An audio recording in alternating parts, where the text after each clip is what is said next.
कृष्णा, राधे राधे। ओम नमो भगवते वासुदेवाय। कार्तिक महत्तम 27वां अध्याय। गणों ने कहा, विष्णुदास एक दिन भोजन तैयार करके भक्ति में तल्लीन था कि कोई उसका भोजन चुरा कर ले गया, लेकिन सायंकाल की आराधना हो सके और व्रत भंग न हो, इसलिए उसने उस दिन दोबारा भोजन तैयार नहीं किया।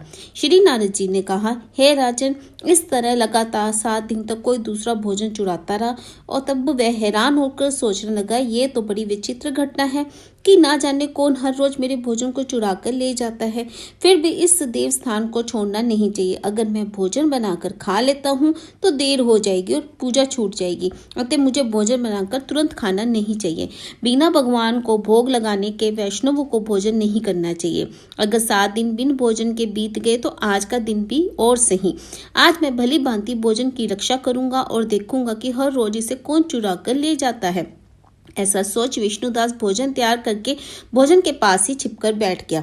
उसने थोड़ी देर के बाद देखा कि वहां एक चंडाल आया, जिसका शरीर बहुत दुर्बल था। उसके शरीर पर केवल चमड़ी ही चमड़ी दिखाई देती थी। जब वह चंडाल भोजन चुरा कर चल दिया तो विष्णुदास ने उसे पुकारा, हे भाई, ये रूखा भोजन ले जाकर क्या करोगे? घी तो लेते जाओ। ऐसा कहकर वह श्रेष्ठ ब्राह्मण आगे को बढ़ा। विष्णुदास को अपनी ओर आता देखकर वह चंडाल तेजी से दौड़ने लगा। वह ब्राह्मण से डर गया, लेकिन दुर्बलता के कारण दौड़ तो ना सकता था, अतः वह भूमि पर गिर पड़ा और मूर्छित हो गया। चंडाल को मूर्छित देखकर विष्णुदास लपक कर उसके पास पहुंचा और अपने वस्त्र से उस पर हवा करने लगा। और उसके बाद उसने जो कुछ देखा उसे देखकर वह आश्चर्यचकित रह गया।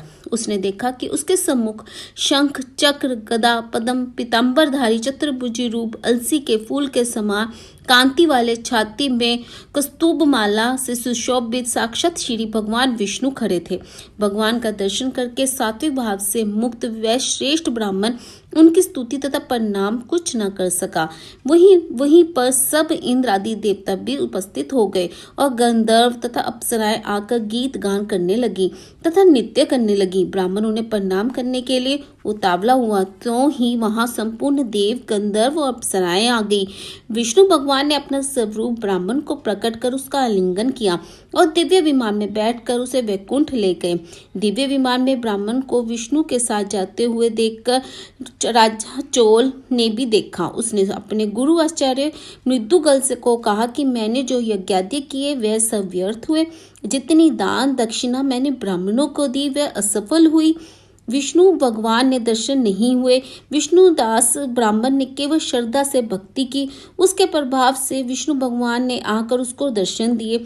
इसलिए भक्ति ही सर्वोपरि है। मुझे भगवान के दर्शन के लिए राज त्याग कर भक्ति करनी चाहिए। राजा के कोई पुत्र न होने के कारण अपने भांजे को राजगद्दी का अधिकारी बना दिया और आप विष्णु भगवान की भक्ति करने लगा। बहुत काल तक भक्ति करने के बाद भी विष्णु जी ने दर्शन नहीं दिए तो वह अग्नि कुंड में कूद पड़ा।